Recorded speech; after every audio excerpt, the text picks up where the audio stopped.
Word. Here we go.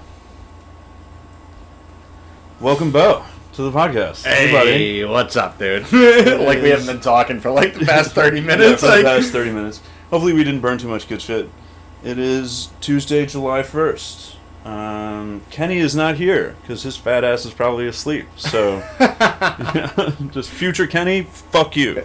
Yeah, Kenny, this is the second time he bailed too. Remember, we were supposed to do it last week, and then he had some shit going on. Yeah. Like, come this week, whatever. It's funny. You ever see those memes in college where it's like you can have 8 hours of sleep, you can have a good academic career, you can have a social life, but you can't have all three. Yeah, it's like the slider. So Kenny works an electrician job, which these days with the heat is a fucking nightmare. I can imagine. He does comedy, obviously, and he has a girlfriend now.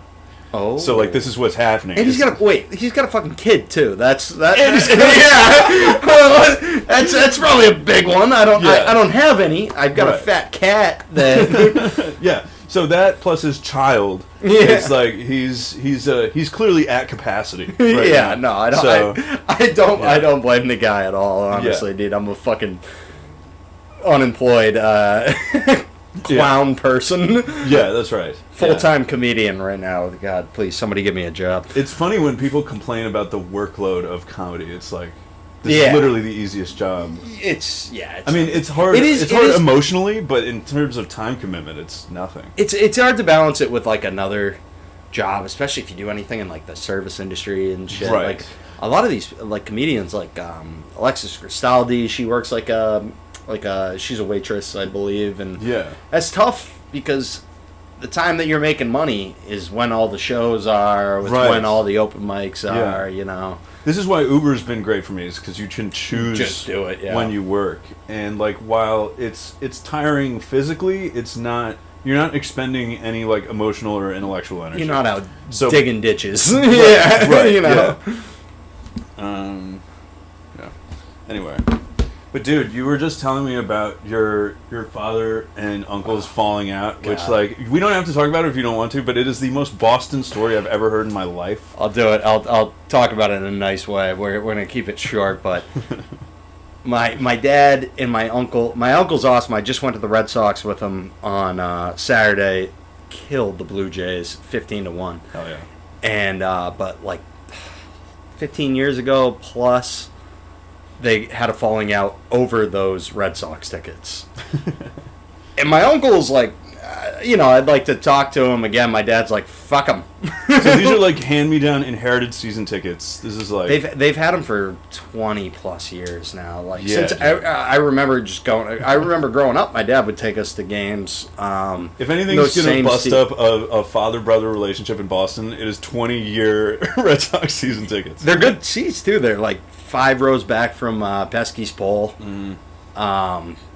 They're great, but you guys know the usher. Yeah, well, my uncle. Yeah, we went on Saturday, and I forget the guy's name. I think it was like Sully or something. But my uncle's like, "Hey, where's Sully?" To the usher, she's female. She goes, "Oh, he just got a hip replacement. He'll be back in a couple of months." He's like, "Oh, all right, cool." He's been the usher for 20 years or something. God. Yeah, that would be a sad thing to lose.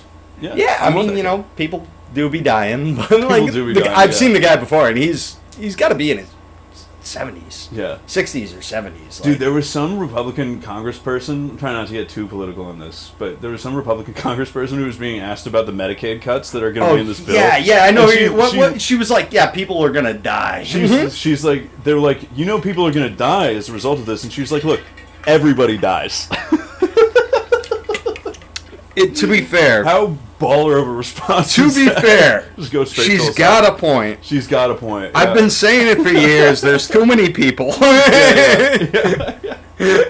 But it was a very callous thing. Yeah, she should have gone even further. She should have just been like, "Yeah, that's the point. We're trying to get rid of the fucking cattle." Dog, idiots. She posted a fucking response video. Yeah, I saw that. And she was like, "I'm sorry that people didn't know people die. Yeah. Also, Tooth Fairy's not real." It's like that's not exactly what people were mad about, bitch. So besides the point. Yeah. It's like you're taking away people's medical aid. Yeah. It's about people not wanting to die tomorrow. Yeah. It's like, well, okay, then what if I shot you?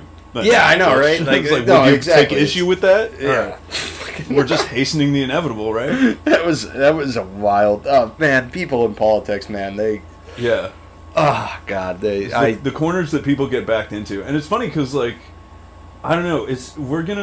It'll be weird to tell our if assuming we make it out of this, it'll be weird to tell our kids about the Trump era because most of the time politicians like her can't get away with saying shit like that, but he does on a daily basis. It's like, anyway, Red Sox tickets. Yeah, no, they got in beef over Red Sox tickets, and I'm not going to go too deep into it because it's very family bullshit, and it's family business. It's family business, and it's nonsense. But yeah, it's the most retarded thing to not talk to your own brother. How long has it been?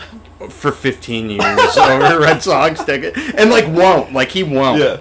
Like my uncle's like been like, hey, can you talk to him? And I talk to him, and he goes, no. Yeah. Like I don't. Like no. How long was the Red Sox curse? It was like 87 something years. Yeah, about how long this beef is gonna go. I was gonna say you need to because both those guys are gonna die. Like you need to pass it down generationally. You need to find somebody else in your family cousins. for you to not talk to. Yeah, I'm not keep gonna that shit going. I'm not gonna talk to fucking Jake. Fuck you, Jake. Keep it going.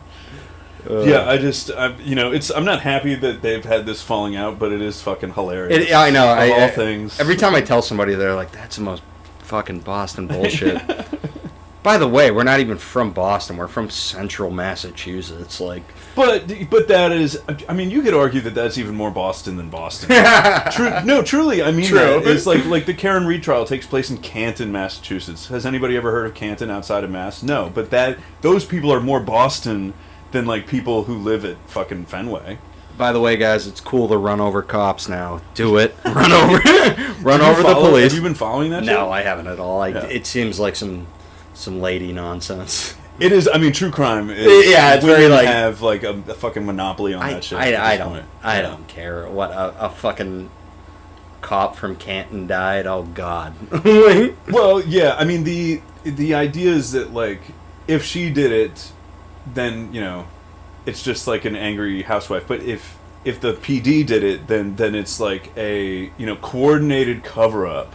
And she got let off. You're telling me, you're trying to tell me that the police have covered something up? Yeah, but here's the thing: is it's like they're not always on the up and up. It's Canton PD, so these people are fucking retarded, and they can't cover up for shit. I mean, there's one guy who like literally between the time of the night of the murder and the beginning of the trial, he literally like threw his phone into the harbor. Yeah, see, phones are expensive, right? And asking him about it on the stand was so goddamn funny. He just had nothing. He was just like, it was broken, so I got rid of it. And it's like, yeah, you did that by throwing it in the harbor. You fucking I just threw out my $1,200 piece of fucking equipment. Yeah. But it'll be interesting to see where it goes from here. If they can actually like root out some corruption in Canton PD. They're not. Probably they're not. They're not gonna do fucking anything, dude.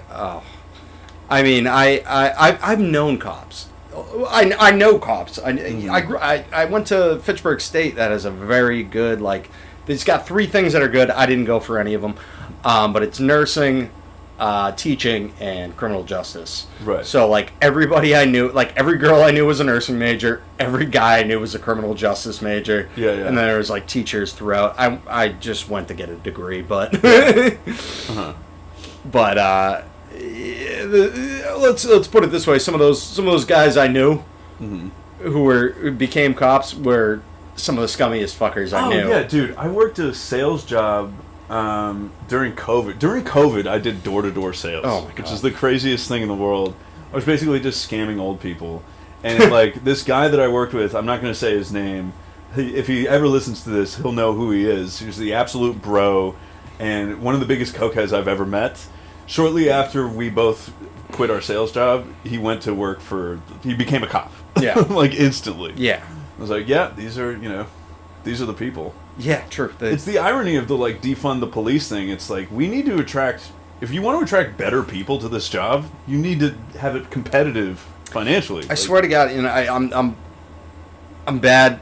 I got in my car and I was like, I should have given them a hard time, but I swear to God, I saw some ICE like swatting today. Oh, and like plain clothes. Like yeah. Balaclava. Nah, so they sketchy. ignored balaclava, but they were like, dude, shorts and like a t-shirt, like I'm wearing right now, with like and it looked like the fakest vest on, but they did have guns, so I was like, eh. But just giving some immigrants a hard time, you know, those moped drivers that are all over downtown Boston. Yeah. And I really wanted to give them a hard time, but I was like, I'm just gonna keep my head down. I can't get put in jail. I gotta do a podcast this afternoon. yeah. That would be a decent topic. But yeah, it's I mean, like, Tufts is right down the street from me, and they arrested that girl. They like tried to deport that girl who wrote like a pro-Palestine blog or like article for the school newspaper or something. So it's like, if they're willing to pick up people for that like tepid of an offense, then you just talking shit would probably be enough to get picked up too. Yeah, well, you know, it's one of those things. You're gonna arrest me. You're gonna shoot me, a U.S. citizen. You're gonna do this. Do it, buddy. They don't care, dude. Trump keeps fucking gun out. Trump keeps floating the idea of deporting just criminals. By the way, I've had guns. This is a funny story. I had a gun pushed to my face when I was in Fitchburg. Whoa, what happened? I was at a party. I was partying at my brother's house. I was smoking a cigarette. And I was really drunk. And this group, we call them Fitchburg locals, which basically means they were just kind of like ghetto kids who didn't go to the college. Yeah, we had an equivalent of that where I went to school. Yeah, but they were out walking. And it's like, I don't fucking care. And they're out walking in the street, and this car comes by. And the car's just trying to drive down the street. And there are 20 of them mobbed in the street. Mm-hmm. And he beeps at him, and this kid gets up on the hood of the car and just like Batista bombs the windshield. Like smashes the windshield. Like, don't give a fuck. That's a sick move. Yeah, no, it was gnarly. And then the car probably like speeds off. Probably hurt himself just as much as the car. It was what, and then they're all just hanging out, and they're right in front of my brother's house. We're having a party, and I'm like, hey, you guys should go. Yeah. I just watched you commit a felony. Yeah. Like, you guys should fucking go. And then one of them starts mouthing off to me, and I'm fucking loaded, so I'm like getting off the porch now. Now we're in his face, and he goes, and he's like, and I'm like, what the fuck you? Get the fuck out of here, blah blah blah. And then he just takes out a gun. He's like, N-word, I'm gonna pistol whip you. Was he white? No. Oh, okay.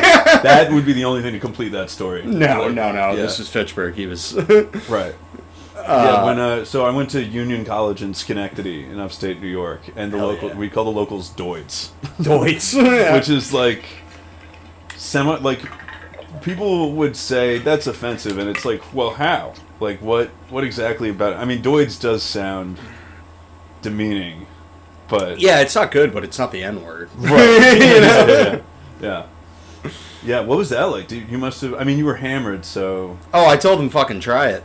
No shit, that rules. I was like, dude, what are you gonna take out a gun and threaten to hit me with it? Like what? Like what? I would have turtled. I would have turtled up. Totally. I was just 3 sheets to the wind. My brother came up behind me and like put me in a full Nelson and dragged me away, and I'm still talking shit like, you motherfucker! Like it was bad. And then the cops ended up coming and breaking up the whole shit, and everybody got in trouble.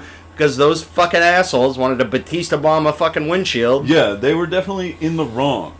Yeah. No, it was so... But just to do that and then, like, not flee. Like, yeah. I've done plenty of bad shit before. Yeah. You don't just hang out at the scene of the crime, right. Yeah. You know? Yeah, you know, I often have this thought about, like, people that get arrested. Because, like, I totally understand the sentiment of, like, you know, fuck the police, all that shit. But at the same time...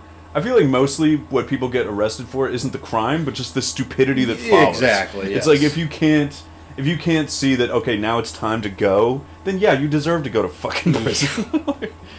My brother, I talked about this on the last podcast I was on. Shout out Nate Hane. But he fucking got arrested for drinking in public in college. Gave the cops a fake ID. And then they asked. My brother's going to hate that I keep bringing this up. But gave him a fake ID. That said his name on it. And they asked what his last name was, and he said Jackson. And they were like, this kid's fucked. Brought him down, booked him, brought him down. And then I walked down to the police department to try to bail him out. I'm also hammered. And they were like, leave! Get out of here! We're going to throw you in there with them! That rules. Yeah, it makes both stories so much better. Like, I'll fix this, dude. Yeah. I got this. Yeah. Walking in with all the confidence in the world, and they were like, "You are visibly stumbling." Thank God it was like a cop behind the desk. It was like some secretary. She was like, "Go." Well, good for them for just telling you to leave instead of throwing you in the tank too. That would have been even funnier. That would have been If you actually just end fucking up awesome. Yeah. It's like, hey, what's up, dude? Yeah. We gotta call the other brother now. It's like, yeah, this isn't helping me at all. We gotta call the other brother. He's probably like 15 at the time. He's like, I can't even drive. To the point about like stupidity being the real crime, a buddy of ours, whose name I won't mention because he hasn't given me the green light to identify him in this story, tells me about a friend of his who is like the biggest fucking idiot he knows and just constantly doing shit like this. One of the worst things he ever did was I think he like tossed a cigarette out in the woods and burned down like an acre of woods. Like like a helicopter showed up. Like it was a huge fucking deal. Jesus. Didn't suffer any consequences, and then years later he went to jail for selling weed. And so it's like, okay, I just had this thought of like, yeah, selling weed shouldn't end you up in jail, but if you're getting caught selling weed, you're probably the kind of guy. There was so much leading up. Like Exactly. When I inevitably end up in the slammer, there's been so much that I've gotten away with. Like, Exactly. It's never the first. You'd have to be insanely unlucky to get caught doing the first thing. Yeah. That never happens. No. It's a long. It's like how they got like who was it, like Al Capone on tax evasion? Yeah. You know, it's like that's how they get you. But the reality is, They'll find you eventually. right, doing something. Stay in school, kids. Don't do crimes. Yeah, when I was a got trouble, freshman in college, the summer after my freshman year in college, I did an internship in a judge's chambers. And that summer, he was presiding over this case of, this is in New York City, of a cabbie who had arranged for the murder of 2 people in Pakistan. So, like, this is all true. And so his daughter... What, do you give him deodorant or...?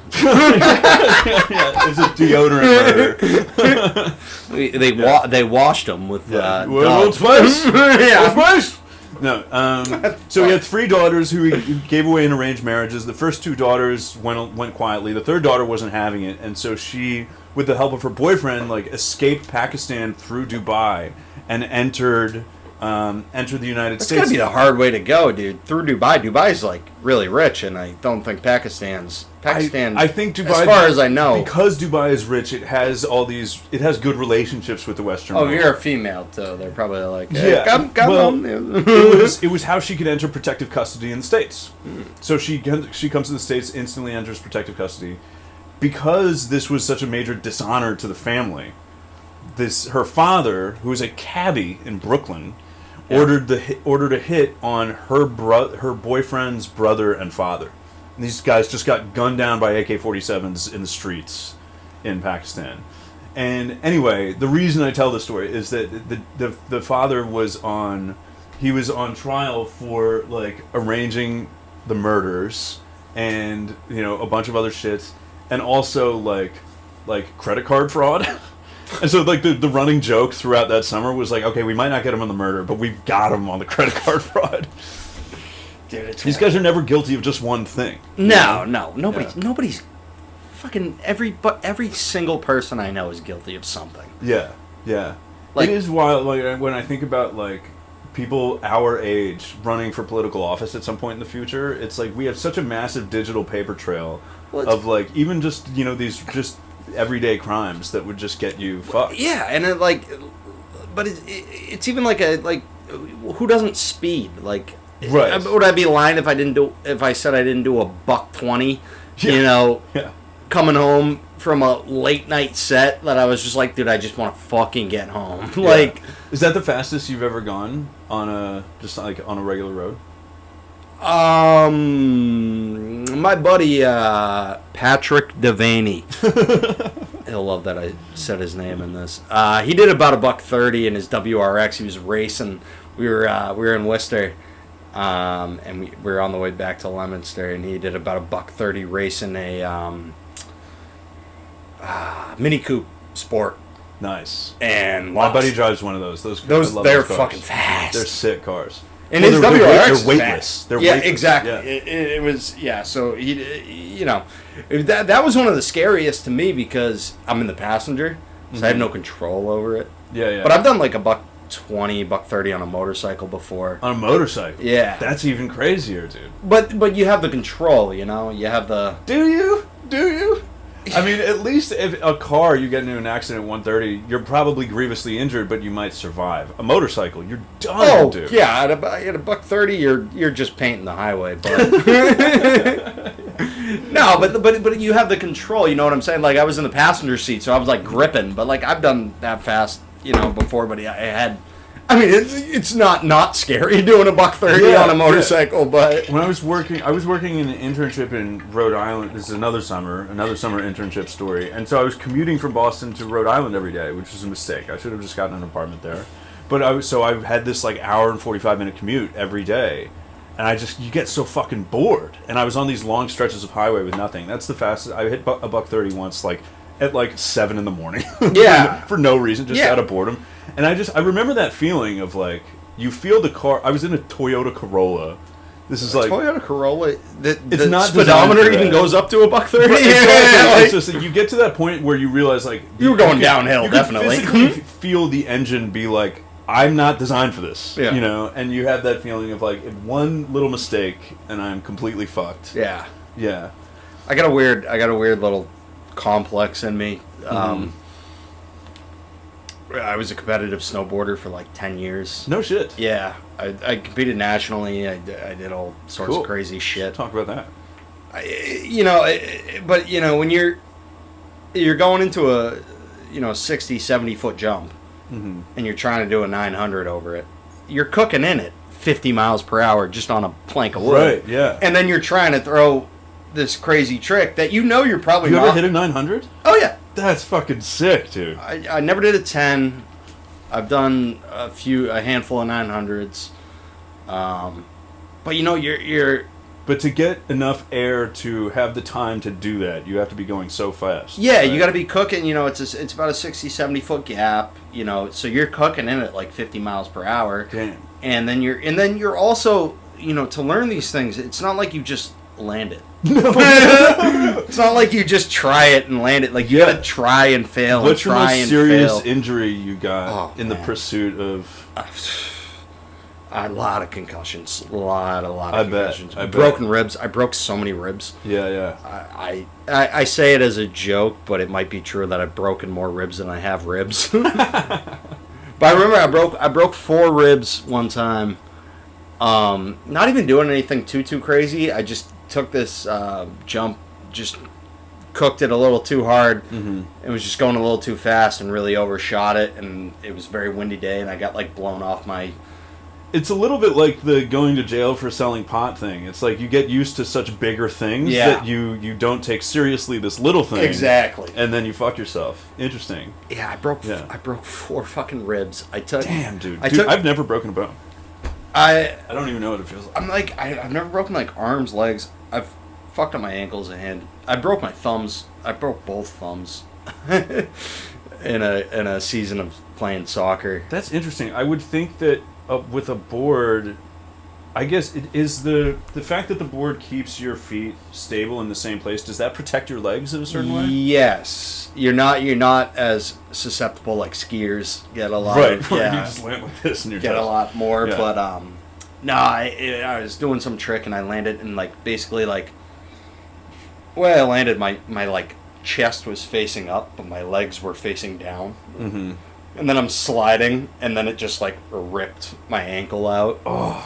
So that was like pretty painful. Fuck. But it didn't break anything. It was just like severely strained. But no, going back to the ribs. Yeah.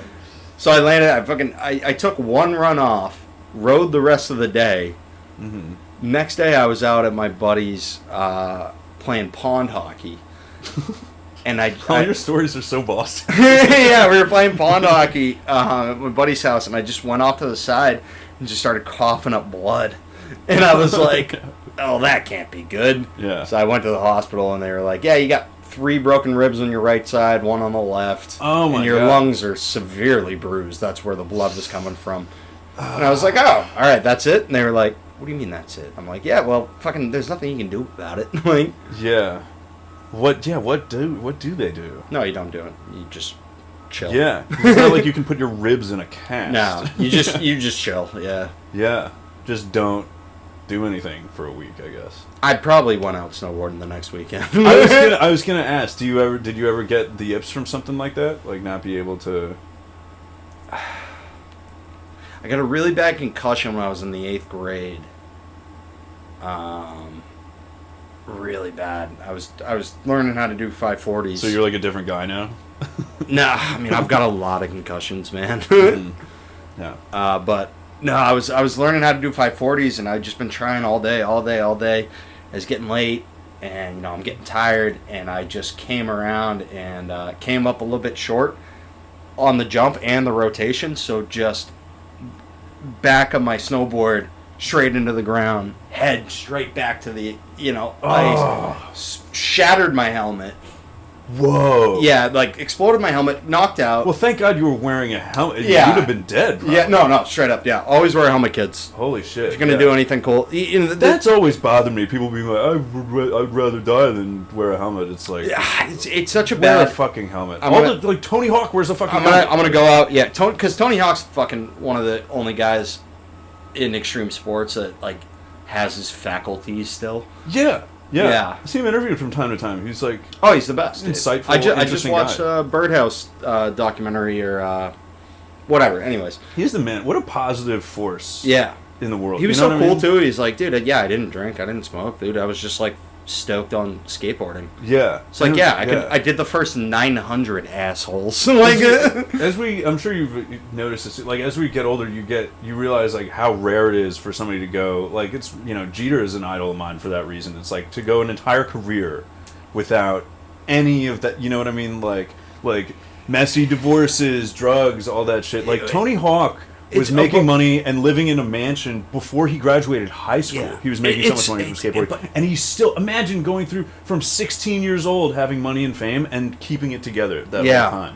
Unreal. It's so hard, especially in that sphere of like snowboarding and or extreme sports in general. Like those guys, we're all just adrenaline junkies. We're all just like, dude, especially like the motocross guys. Like some of my friends are like that, and they're like, but the snowboarders are some of the craziest motherfuckers in the world because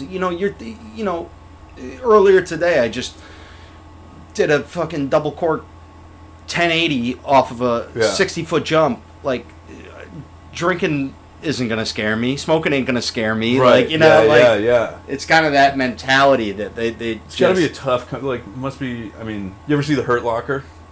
I haven't. It's a great movie. Jeremy Renner plays a bomb diffuser in Iraq who suffers from this thing of like he keeps doing tours because whenever he gets back to the States, he's like grocery shopping, he's clearing leaves out of the gutters, and he's just like, I gotta feel something. Yeah, exactly, dude. Like that's I mean, it's a problem for a lot of us. But anyways.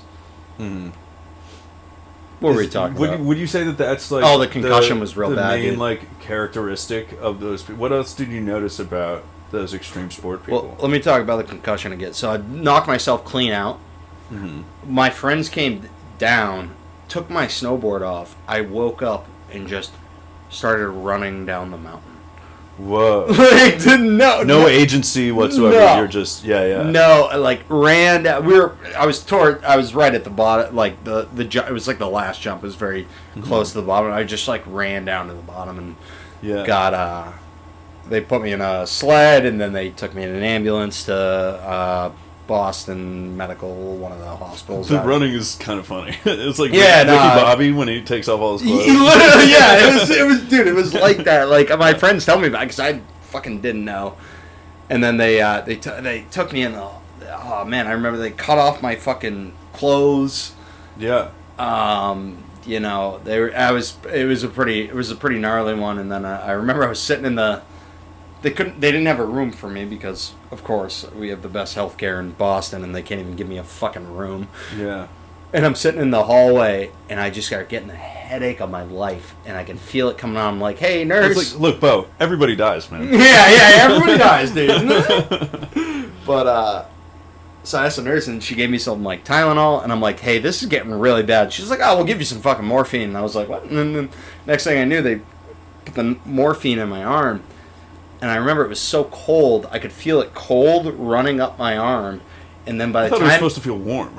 but I could feel the cold morphine going up my arm, and by the time it hit my like chest, Uh-huh. I couldn't feel anything. Yeah. It was sweet. Sister morphine. Yeah. It's something that blows me away about the fentanyl crisis is apparently, like, the numbers people throw around, it's like 1,000 times more potent than morphine. And I've never done any of these drugs, but from what I gather, it's like, who the hell took morphine and was like, this isn't enough? Like, I don't remember, like, I wasn't like sitting there thinking like I was high, but I remember thinking like, oh, the pain is gone. well, that like means that means that you were taking the drug correctly. Yeah. You know, it's like I was supposed also to compensate for fucking things. like 12 too. Yeah, Like- yeah.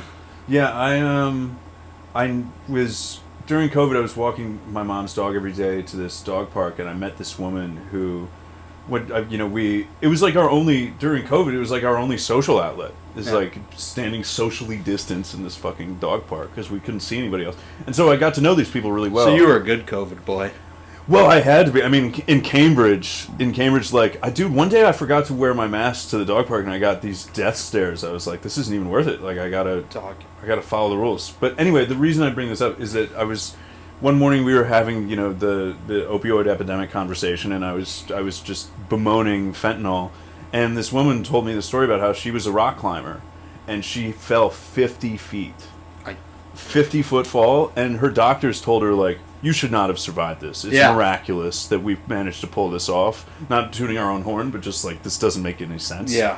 And she needs fentanyl patches to like get out of bed every day. Yeah. And she told me, she was like, look, I get it. I get that it's ruining lives, but for me, it was a godsend. Yeah. I wouldn't be able to live a life without this shit. There is, I mean, like people talk about weed like it's like this miracle drug. I'm so over it, dude. I know, me too. But there are genuine, like, there are things that it works very well for people sure. with epilepsy. Yeah. Like, I had a friend... like appetite problems. Yeah, people who are going through chemo and they have appetite problems, and it's very good for them. Like, I had a friend who had Tourette's when I was in college. He was a roommate of mine. Weed helped with Tourette's? Yeah, dude. Because he used to have these tics where he'd kind of like go like this. Kind of just shrug his face.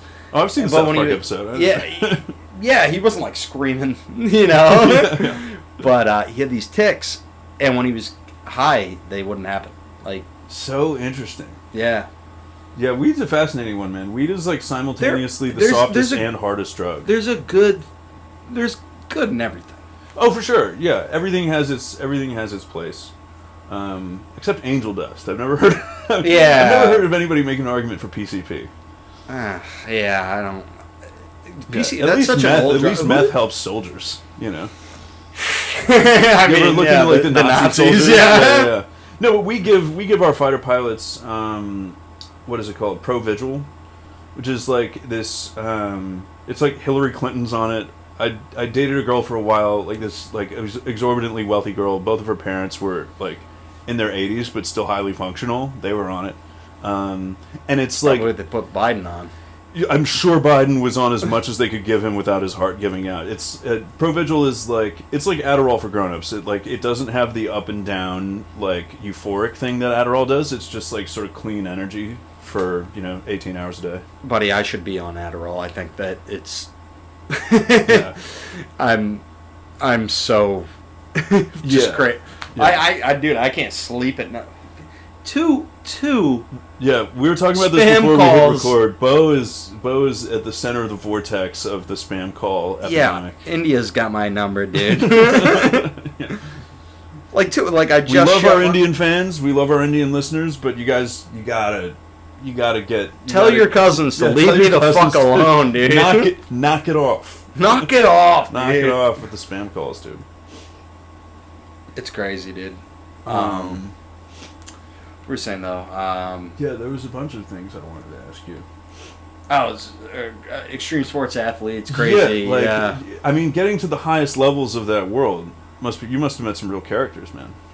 I mean, yeah. I mean, I wasn't at the highest level. No, but as like, high as you got. I mean, national competition is pretty intense. Yeah. One of the kids I grew up riding with, Cole Navin.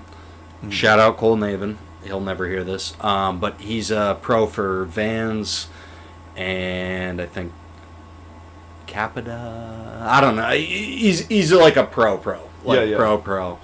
And that was cool. Like, oh, this is mad funny. So I went and got a couple of, I went a couple of years ago to get a new pair of snowboard boots. So I went to Eastern Border. Shout out Eastern Border in Worcester.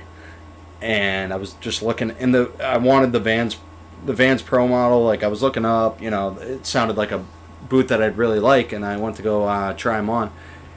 And then I took the strap off, and it was the Cole Navin Pro model. This kid that I grew up riding with. Yeah. So I was like, well, I gotta buy him now, dude. So I rocked the That rules. The Vans Cole Navin Pro model. Yeah. Yeah. I met. Was his thing like talent or discipline or like? He was very talented. He was a very good skateboarder. Great snowboarder, obviously, but very rail and like we call them like jibbers.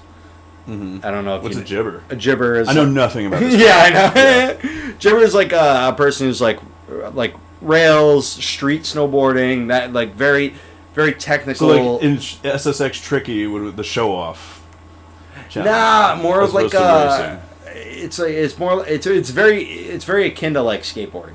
Okay, like handrails, street, like all that kind of stuff, and it was just crazy on that. But he was very talented as well. But like a jibber is different from like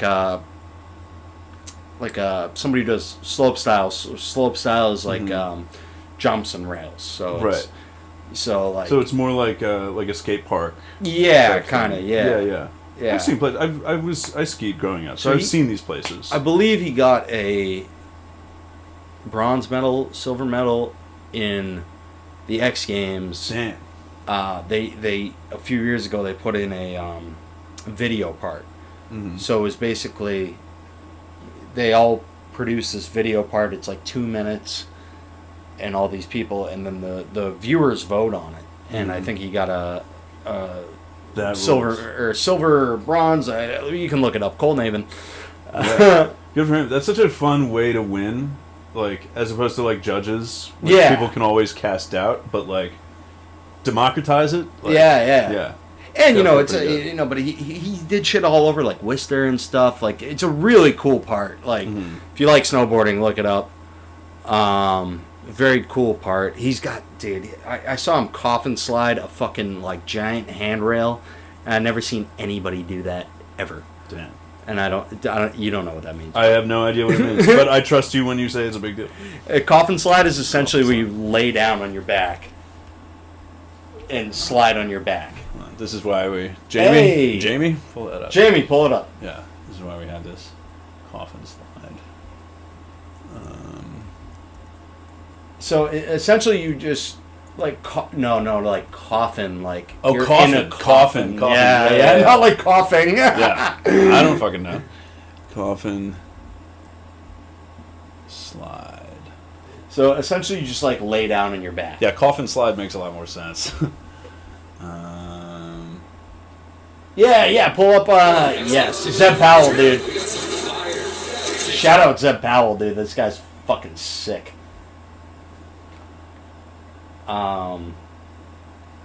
Yeah, so he just lays down on his back and does a backflip out of it. Jesus Christ. So Cole gets on. What I like about this trick is that it looks like a trick that was invented by accident.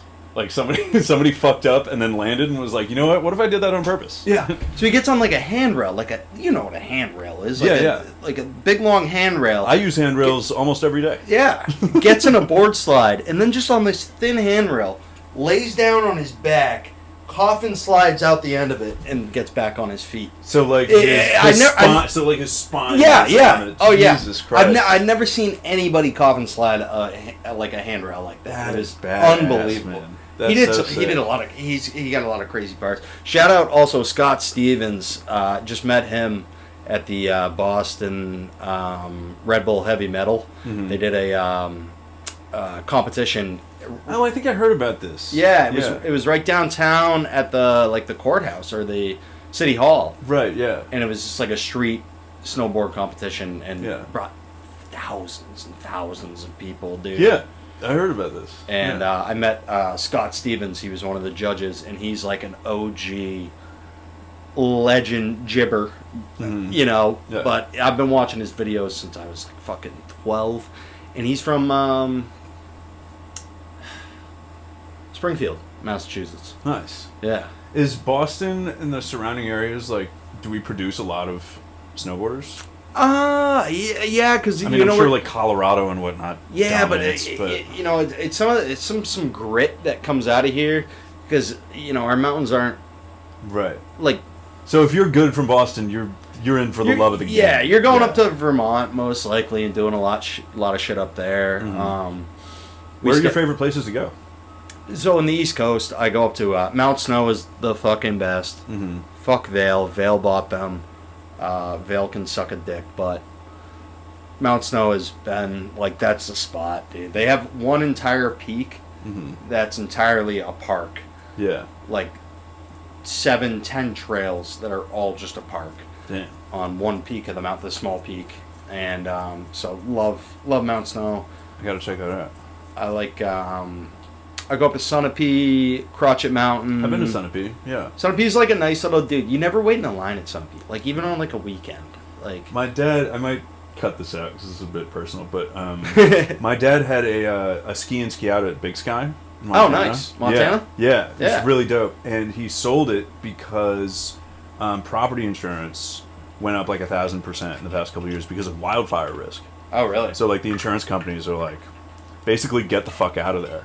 And it's funny because he said that despite the insurance prices going up like this, the real estate prices are also still going up. So people are ignoring these warnings. Yeah. It's like the rich Western version of the people in Florida who refuse to leave when there's a hurricane. Or it's fucking like California, dude. That shit burns down every summer. It's gonna be starting soon, and they're gonna be the fires in California. It's like fucking You know what you're doing. You know where you're living. Like, I'm as pro Luigi as anybody else when it comes to health insurance, but with this kind of insurance, it's like the insurance companies are telling you this place is going to burn down. We know because we would stand to lose money if it happened. Yeah. So we're incentivized to tell you the truth about this. I think the insurance can all suck a dick, but... For sure, but in this case, it's like they're the only people that have an incentive. I'm just so tired of hearing about them crying about it. I'm just so tired. This may be the most Boston thing. Tired of hearing California cry about their fucking wildfires every single summer. Yeah. Fucking move. Yeah, fucking move. Fucking move. Fucking move. And the hurricanes in Florida every summer. It's like,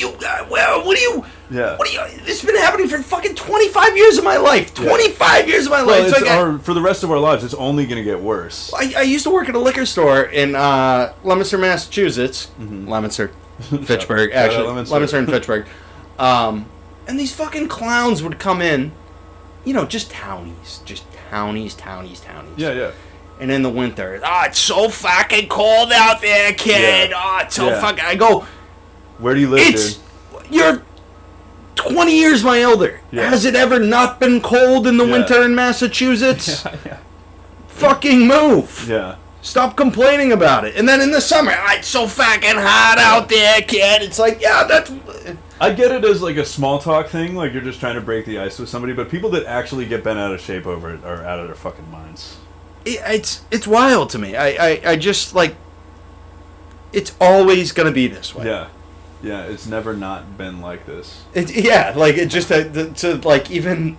The one situation I did feel bad for people is I had a friend who was doing Boston comedy for a while, this girl named Lauren, and I went to visit her. We went to Nashville for a weekend, and she lives in Asheville, North Carolina, which is like right on that. And this was right after the hurricane. And it's like, you're driving through there, and it's like, these are mountains. It's like, a hurricane should not have been there at all. If you got fucked in Asheville, like, I feel kind of bad for because there's no way to predict something. You're out of the way.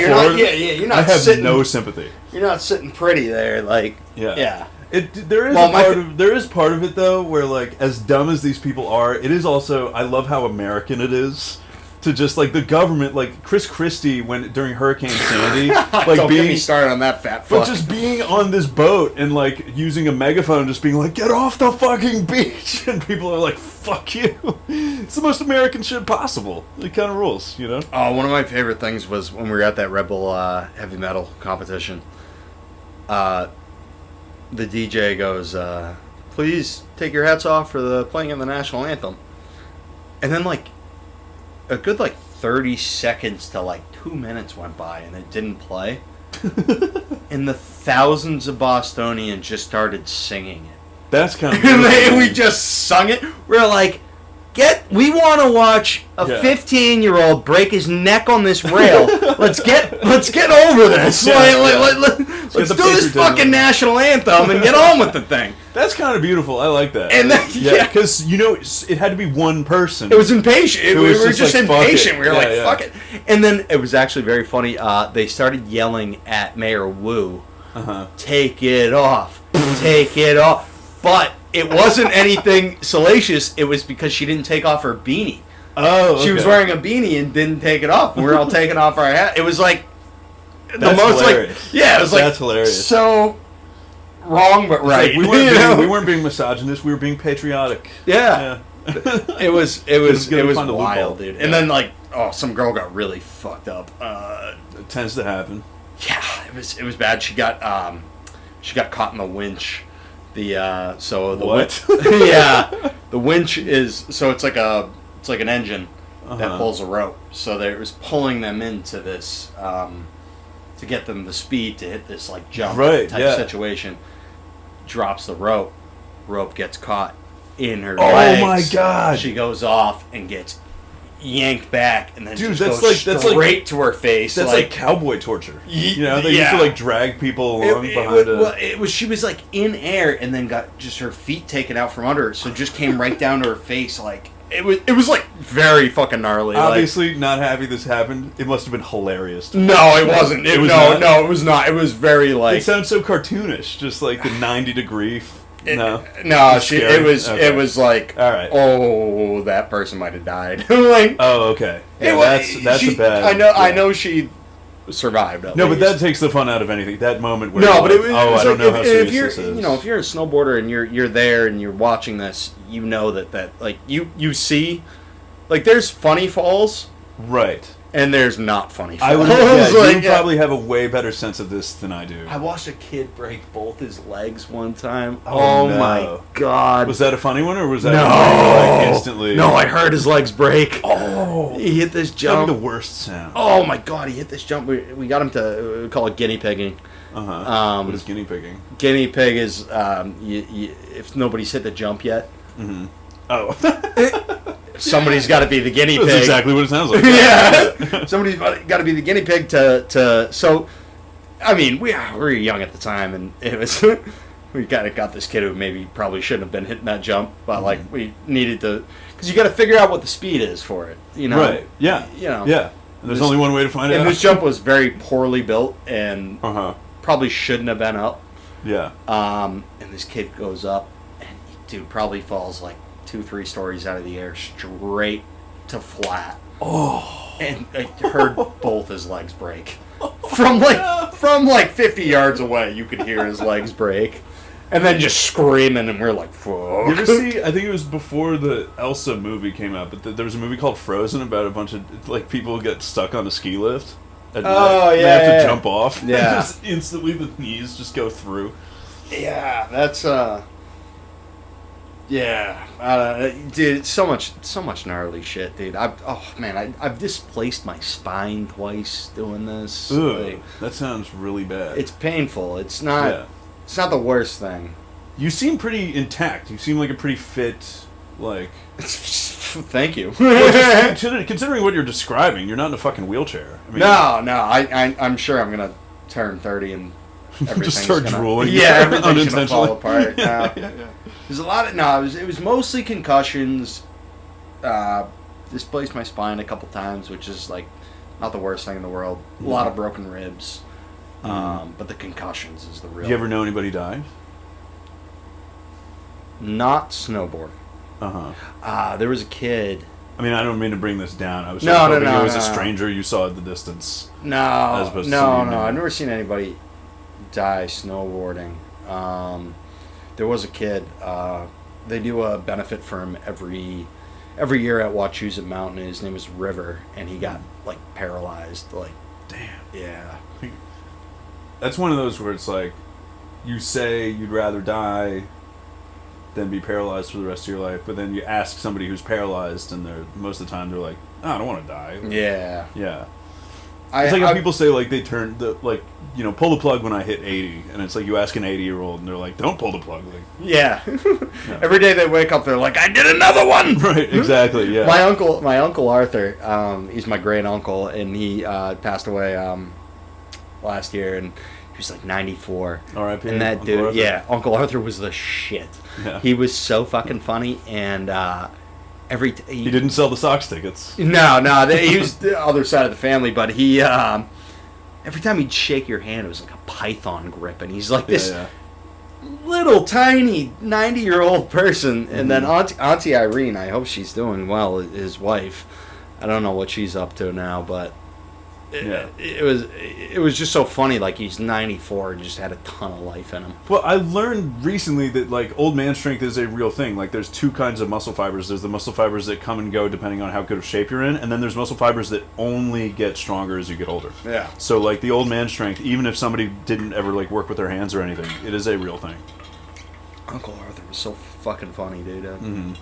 My grandmother was absolutely hilarious. My grandmother, my Made it to father. his 90s. That speaks well of your bloodline. You gotta. My grandmother died young, actually. Well, not young, but God damn! I keep trying to say nice things. not young, but she smoked in the house. She, you know, that Shane Gillis bit. It's like you want a Fox News dad. You don't want a Fox News mom. Yeah, she smokes in the house. No, my grandmother. She would watch TV without the sound on. She would watch the news without the sound on and read it. She goes, I don't want to listen to their fucking voices. You know, I kind of feel her on that. She was so funny. She was so racist too. Right? But she was like, this woman. She was like smart. It'd be weird if she wasn't. She came from a different time. True. You know. But my other grandmother, on my mother's side. But this is my mother and my father. My mom Teresa. Shout out Teresa. Mother Teresa. The sweetest. Yeah, Mother Teresa. Like the sweetest woman in the world. And both my grandparents, my Pepe and my Meme, like the sweetest people. They're still alive. They're getting up there. They're in their 80s. But then my father's side, my grandfather died before I was born, and then my Grammy, and she was so bright. She would, like, the Leominster Library, she would read like 10 books a week. Because she arthritis, you know, all like could bear, like, right. But just stayed in the house, just read books. Yeah. And she was just so... I love hearing about a person like that who just adapts to whatever life that they have. You know, if you can't do physical stuff, you keep your mind limber. You know, it's some people get so defeated by that thing that happens to them. You know. You want to hear some nonsense too? Like she was so bright, and that's why I always thought it so funny, because she was so racist. Yeah. But I mean, maybe. No, but she'd say shit like, she said one time, she was like, she won't read black authors because she can tell they're black when reading them. Interesting. But then my mother read this book, The Help. Yeah. I don't know if you know that book. Of course.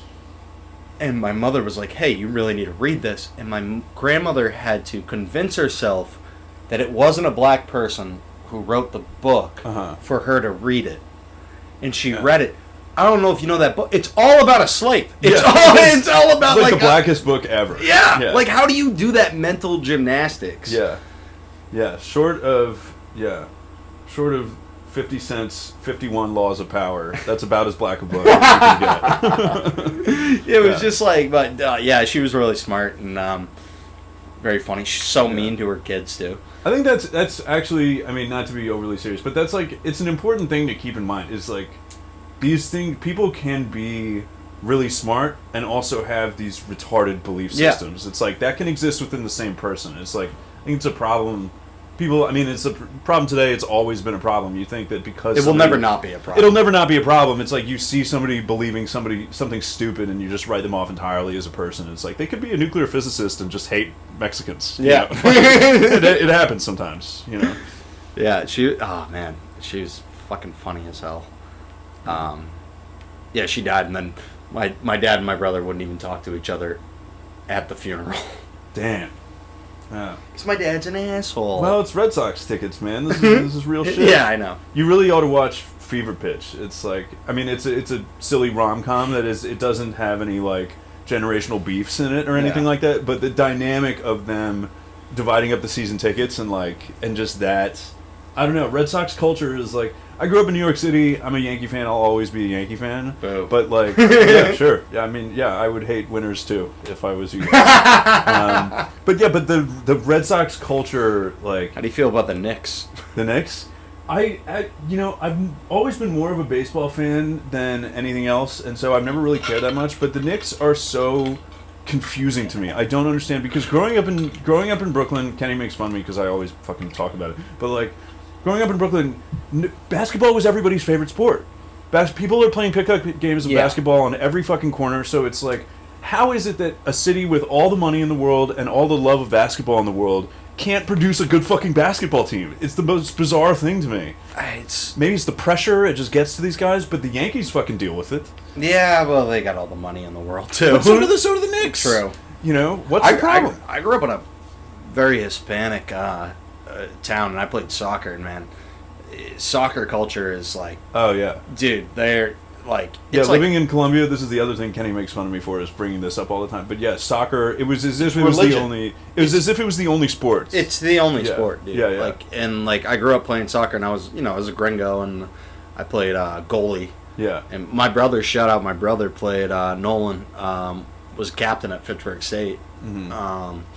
Played center back, but I grew up playing, goalie, and I grew up with a kid. Actually, he's a pro soccer player now. Diego Fagundes. No shit. Shout out Diego Fagundes from Leominster.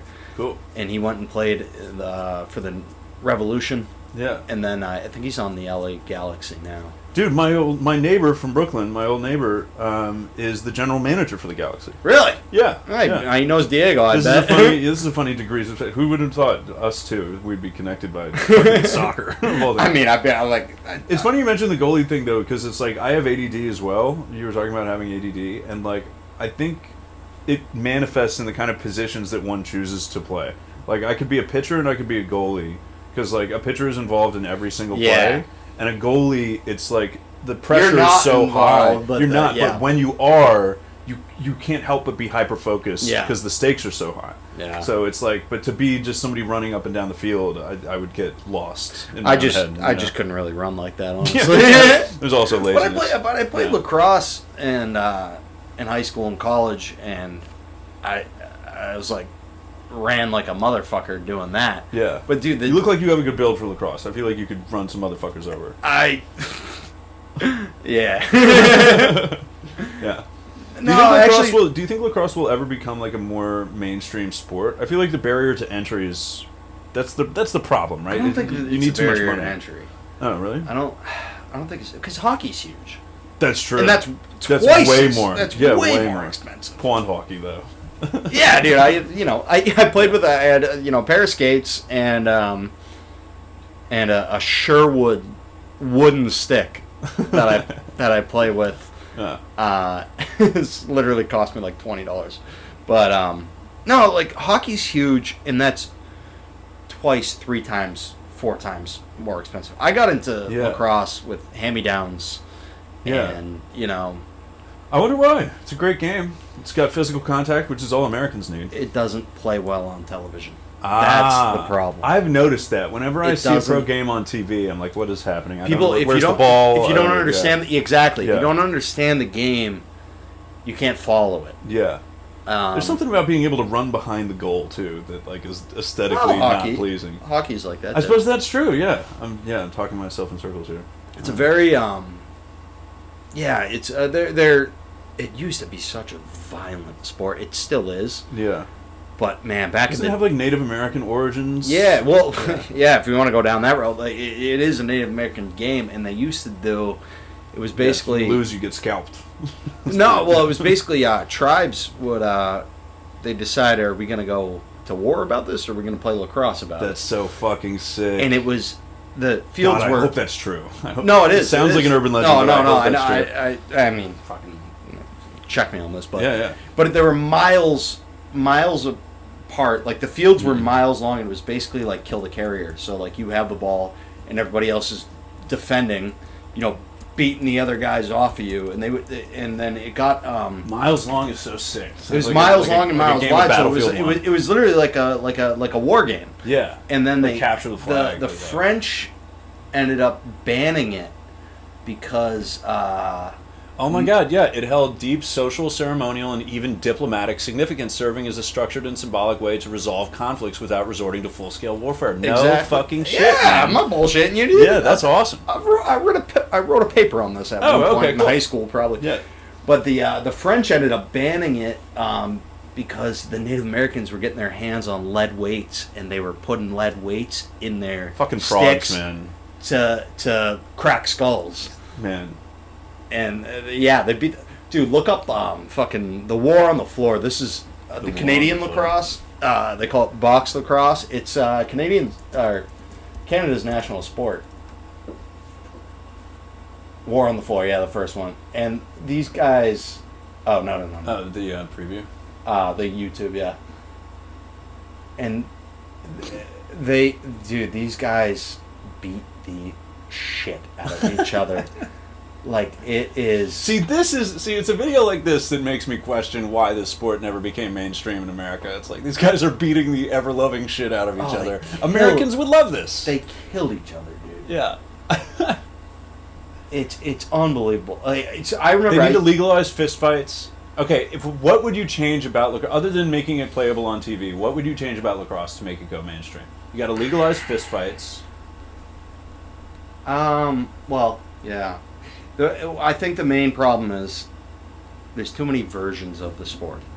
Interesting. Okay. There's not one set version. Like, baseball is fucking baseball. Right. Is fucking baseball. Right. Soccer is soccer is soccer, has been played the same way. Do you know the reason that they don't count down in soccer? Like, they count up.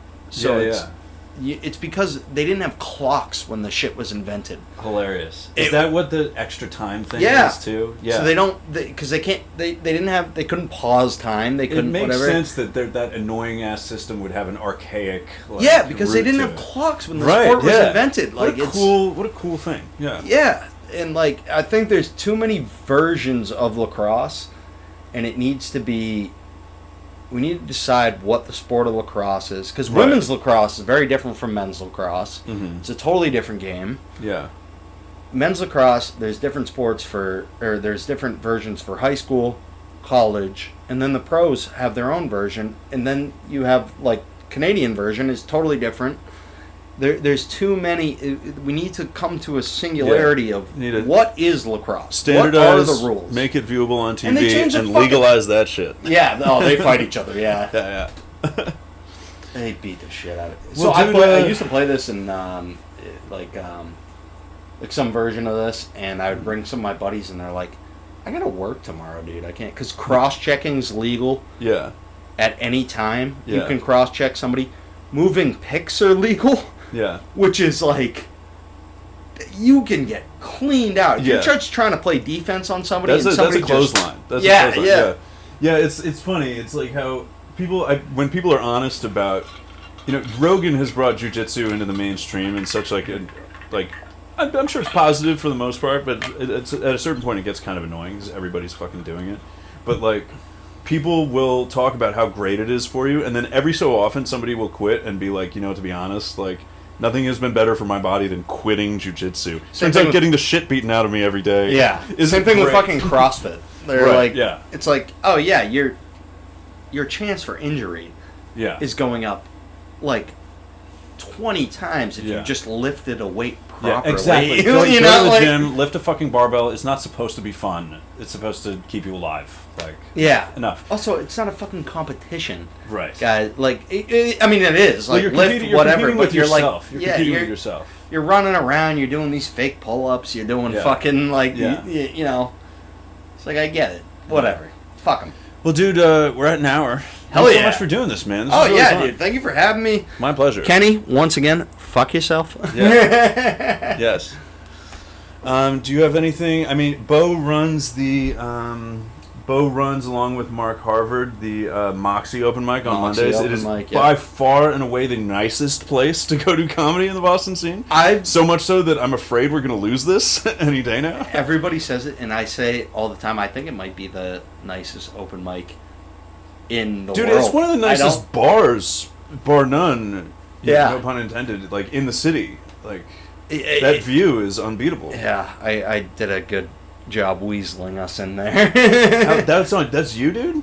Wow, You and Mark. me and Mark.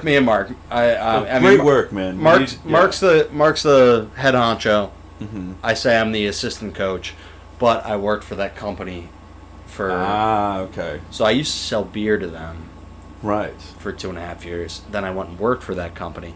I knew the marketing manager. Could anything possibly connect somebody better in Boston than being a craft beer salesman? So I mean, true. But I knew the marketing manager for like years. Like I've been to his house. Like I actually invited me to a barbecue on the 5th. Nice.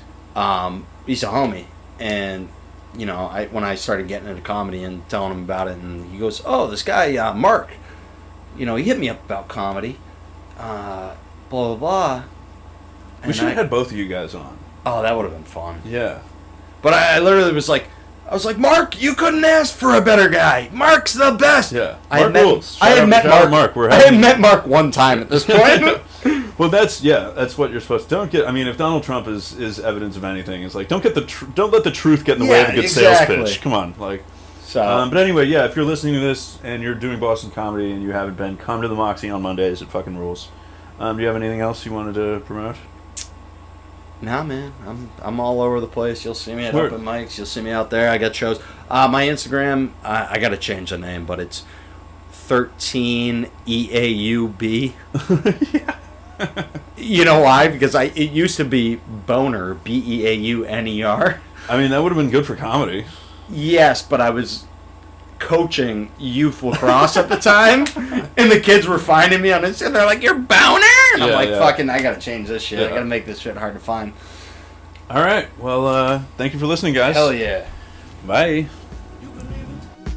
This ain't nothing without it. Don't let them keep